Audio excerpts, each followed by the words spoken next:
Oke, assalamualaikum warahmatullahi wabarakatuh. Ini slide untuk motivasi ya. Ini slide terakhir untuk materi tentang motivasi. Kita bicara masalah teori motivasi. Sebenarnya cukup banyak ya teori motivasi. Seperti yang ibu share di grup tentang beberapa teori motivasi. Ada 3 sebenarnya, terbagi 3 secara umum. Itu ada teori motivasi tentang kepuasan, teori motivasi tentang proses, dan teori motivasi berprestasi yaitu dari McClellan ya. Untuk teori kepuasan, mungkin yang paling familiar itu adalah teori motivasinya Maslow ya, yang mana di dalam teori motivasi dari Abraham Maslow ini sebenarnya merupakan aspek sentral dari psikologi humanis ya, yang mana suatu perspektif yang sangat terkenal dalam psikologi selama tahun 1960-an sampai 1970-an. Dan teori ini memberikan konsep tentang hierarki kebutuhan ya, atau biasa disebut dengan hierarki kebutuhan Maslow, yang mana menurut Maslow itu semua manusia itu memiliki 5 jenis kebutuhan dasar, yaitu fisiologis, yang mana yang dimaksud dengan fisiologis kebutuhan yang berkaitan dengan keberlangsungan hidup fisik, bisa makan, bisa minum, oksigen, tidur, dan lain sebagainya. Yang kedua, kemudian kebutuhan keamanan, yaitu kebutuhan akan rasa aman dan nyaman di lingkungan. Yang ketiga, kasih sayang dan hubungan, kebutuhan untuk memiliki hubungan dengan orang lain dan kemudian dia diterima sebagai bagian dari suatu kelompok. Yang keempat itu kebutuhan penghargaan, yaitu kebutuhan untuk merasa diri begitu berharga dan juga percaya bahwa orang lain juga memandang dirinya dengan baik. Yang terakhir itu adalah kebutuhan aktualisasi diri, kebutuhan untuk mencapai potensi diri sepenuhnya dan untuk mencapai apapun yang mampu dicapai seseorang ya.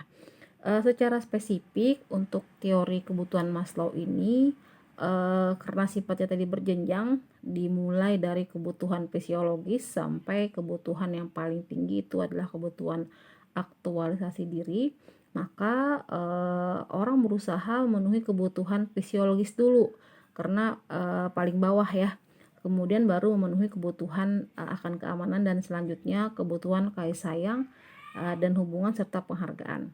Mereka akan mengupayakan kebutuhan akan aktualisasi diri hanya ketika 4 kebutuhan telah terpenuhi ya.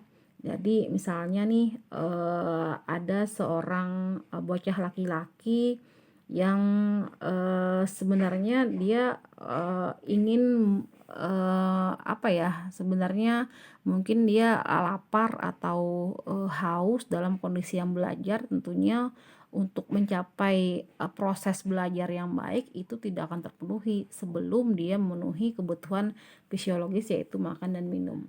Atau misalkan ada seorang perempuan yang lebih memilih belajar di rumah gitu, atau lebih memilih tinggal di rumah daripada dia harus bersekolah. Ternyata hal ini dilakukan karena ingin menghindari teman-teman atau orang-orang yang membuli dia di sekolah gitu ya.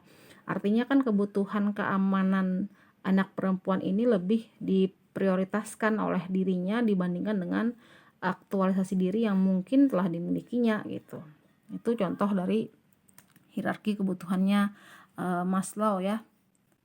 Kalau teori-teori yang lain tidak akan saya bahas ya, nanti kalian silahkan membaca lebih jauh di dalam PDF yang sudah saya bagikan ya. Kemudian kalau teorinya harapan secara umum itu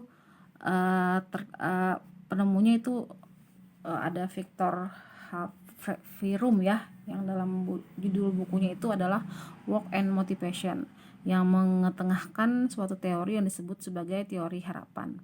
Dan menurut teori ini motivasi itu merupakan akibat suatu hasil dari yang ingin dicapai oleh seseorang dan perkiraan yang bersangkutan bahwa tindakannya akan mengarah kepada hasil yang diinginkan. Jadi maksudnya di sini apabila seseorang itu sangat menginginkan sesuatu dan jalannya terlihat terbuka untuk memperolehnya, maka yang bersangkutan itu akan berupaya mendapatkannya.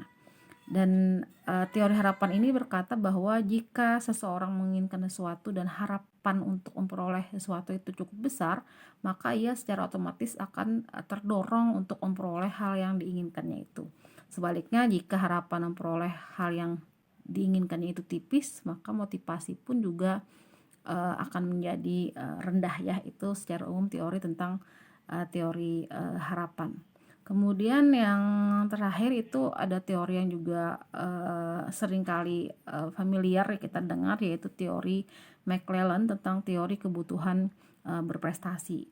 Dari McClelland ini dikenal dengan need for achievement, yang menyatakan bahwa motivasi orang itu berbeda-beda sesuai dengan kebutuhan seseorang akan prestasi ya.